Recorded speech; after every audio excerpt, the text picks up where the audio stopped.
महात्मा गांधी की हत्या हो गई 30 जनवरी 1948 को, और उसके बाद जो है गम मनाने के बदले नेहरू एडविना माउंटबेटन के साथ एक कमरे में अलग से बंद थे, और फादर ने और उसने जो है, अरविंद सावंत बोलते हैं बड़ा पीड़ा हुआ। स्वाभाविक है पीड़ा हो गया, इसीलिए पीड़ा हुआ कि राहुल गांधी जी और प्रियंका गांधी जी नेहरू परिवार के यहां सदस्य यहां बैठते हैं, आपको बड़ा पीड़ा हुआ। मौत का सौदागर प्रधानमंत्री हत्यारा है, चौकीदार चोर है, प्रधानमंत्री चोर है, डकैत है, देश को बेच दिया। लीडर ऑफ द अपोजिशन इतनी बातें बोलता रहा, आपको शर्म नहीं आती है? यदि नरेंद्र मोदी को कोई बच्चा नहीं है तो क्या उनको डिफेंड करने वाला कोई नहीं है? वो भारतीय जनता पार्टी के नेता हैं और इस देश के प्रधानमंत्री हैं। एक नहीं 1000 बार यदि बोलना पड़ेगा तो हम बोलेंगे। और मैंने क्या कहा सर?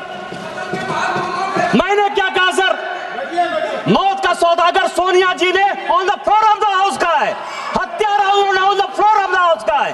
क्या बात कर रहे हो? और मैंने तो किताब कोट किया सर, और आज भी किताब लेकर आया हूं। ये एडविना माउंटबेटन की बेटी है सर।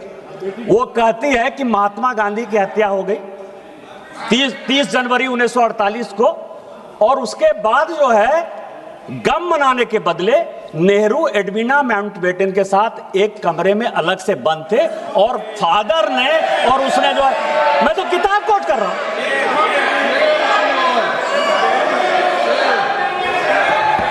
मैं उनकी बेटी का किताब है सर।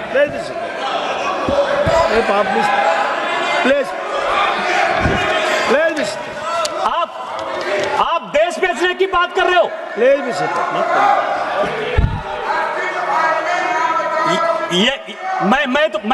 मैं तो बात कर रहा हूं सर।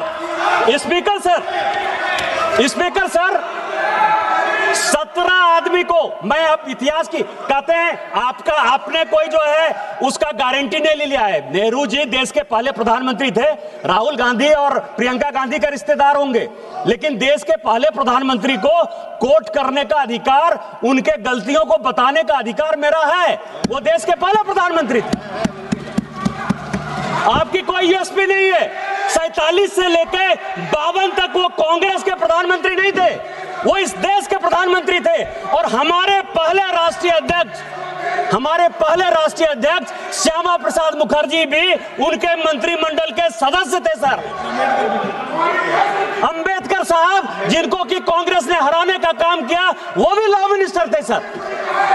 तो मैं ये कह रहा हूं कि यदि अमेरिका से पैसा लेकर अपने नॉन अलाइंड मूवमेंट बनाया, बांडुंग सम्मेलन 1959 से लेकर 1960 तक किया, यदि CIA के इस कागज में लिखा हुआ है तो मैं नहीं बताऊंगा कि आप अमेरिका के दलाल थे। यदि अनटोल्ड स्टोरी जो जनरल कॉल ने की, जहां से जिस राज्य से आप आते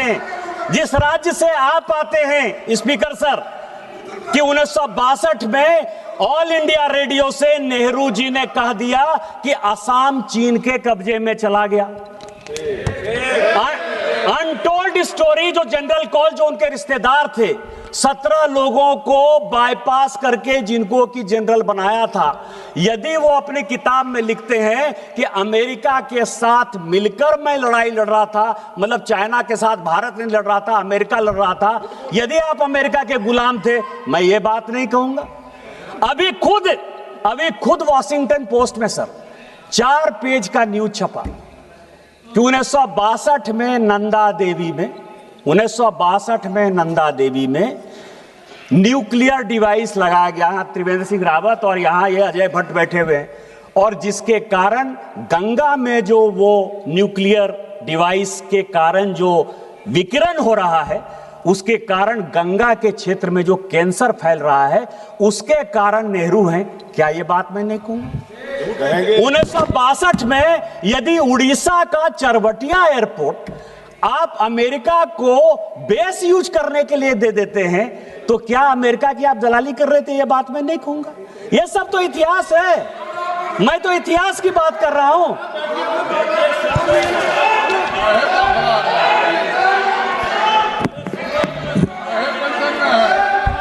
ये रिजोल्यूशन है सर, ये रिजोल्यूशन है और इस रिजोल्यूशन में लीडर ऑफ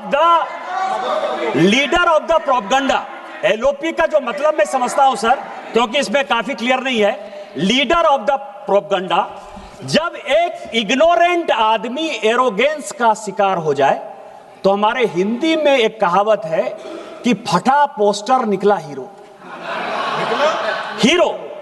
फटा पोस्टर निकला हीरो। जब एक इग्नोरेंट आदमी एरोगेंस का शिकार हो जाए तो क्या होता है, वो लीडर ऑफ प्रोपगंडा होता है। और एलओपी के बारे में ये पूरा इसमें डिस्क्रिप्शन है सर, कॉल एंड सगदर ने लिखा है कि लीडर ऑफ द अपोजिशन कौन होगा और लीडर ऑफ द अपोजिशन के क्या अधिकार होंगे। आज चिल्ला रहे हैं एलओपी को बोलने देते हो, एलओपी को नहीं बोलने देते हो। मैंने भी सोचा कि इसमें जाया जाए कि एलओपी को बोलने नहीं देते हो, संविधान में तो एलओपी लिखा ही नहीं, कॉन्स्टिट्यूएंट असेंबली के डिबेट में हुआ ही नहीं। 47 से लेके 77 तक सर एलओपी कौन होगा इस देश का, मतलब क्या उनकी मानसिकता थी, तानाशाही की मानसिकता थी कि 1947 से लेके 77 तक इस देश में एलओपी के लिए किसी प्रकार की कोई सुविधा, कैसे एलओपी का सिलेक्शन होगा, कौन एलओपी होगा, कुछ था ही नहीं। चर्चा करते हैं 69 में राम सुभाग सिंह बने, मैं उसमें भी गया सर कि 77 में 69 में क्या हो गया, राम सुभाग सिंह हो गए। इंदिरा जी ने अपनी पार्टी तोड़ दी, सिंडिकेट ने उनको पार्टी से निकाल दिया, कैंडिडेट कांग्रेस पार्टी के राष्ट्रपति के नीलम संजीव रेड्डी जी हुए, इंदिरा जी ने अपना कैंडिडेट बीबी गिरी बना दिया, अंतरात्मा की आवाज पर वोट हो गया सर, और उस अंतरात्मा की आवाज में बीबी गिरी साहब जीत गए, कांग्रेस पार्टी 2 भाग में विभक्त हो गई। ऐसी सिचुएशन हो गई कि इस सरकार को गिरने के अलावा कोई उपाय नहीं था। तो शेखर गुप्ता एक बड़ी अच्छी किताब लिखते हैं, द लेफ्ट ओवर्स, कि कांग्रेस जब जब लेफ्ट होने की कोशिश करती है वो देश का कबाड़ा करती है और अपना कबाड़ा करती है। और उसने 1969 में अपनी सरकार बचाने के लिए लेफ्ट पार्टी का सहारा ले लिया। चूंकि कांग्रेस का जो दूसरा फैक्शन था, मतलब बाप बेटा पंच, बरदा का दाम 5 आना जो हमारे यहां कहा जाता है, तो राम सुभाग सिंह जो कि 1962 से लेके 1969 तक किसी न किसी, चाहे वो नेहरू जी हो, चाहे शास्त्री जी हो, चाहे वो इंदिरा जी हो, सभी के मंत्रिमंडल के वो सदस्य रहे सर। उनको उन्होंने कहा कि नहीं आप, अरे सबसे बड़ी पार्टी थे यार, आपको तो चलने ही नहीं देते। लेकिन 77 में जब हमारी सरकार आई, कई एक लोग कहते हैं अरे आप तो 80 में आई, आपको पता ही नहीं है कि 77 में हमारी सरकार थी। जनता पार्टी में इस देश के लिए हमने विलय कर दिया, इमरजेंसी के खिलाफ हमने अपने आप को खोना। देश क्या होता है, देश के प्रति राष्ट्रभक्ति क्या होती है, ये आपको सुनना चाहिए। मैं आपको एक इंसिडेंट बताना चाहता हूं स्पीकर महोदय, आपके माध्यम से अरविंद सावंत जी को, चले जाइएगा पार्लियामेंट के लाइब्रेरी में। 1969 में एक क्वेश्चन है कि बाला साहब ठाकरे ने गोली क्यों चलाई और उस गोली के लिए बाला साहब ठाकरे का रिवॉल्वर का लाइसेंस क्यों नहीं निरस्त कर दिया जाए। जवाब आया कि उनकी वाइफ पर जो है कांग्रेस के गुंडों ने अटैक किया था, इसलिए बाला साहब ठाकरे ने जो किया, ये ऑन द रिकॉर्ड है, मैं ऑन रिकॉर्ड ये बातें कर रहा हूं, 69 का क्वेश्चन है। और बाला साहब ठाकरे का वो बयान है कि मैं मरना पसंद करूंगा लेकिन कभी भी इंदिरा गांधी और कांग्रेस का साथ नहीं दूंगा। क्या बात कर रहे हैं।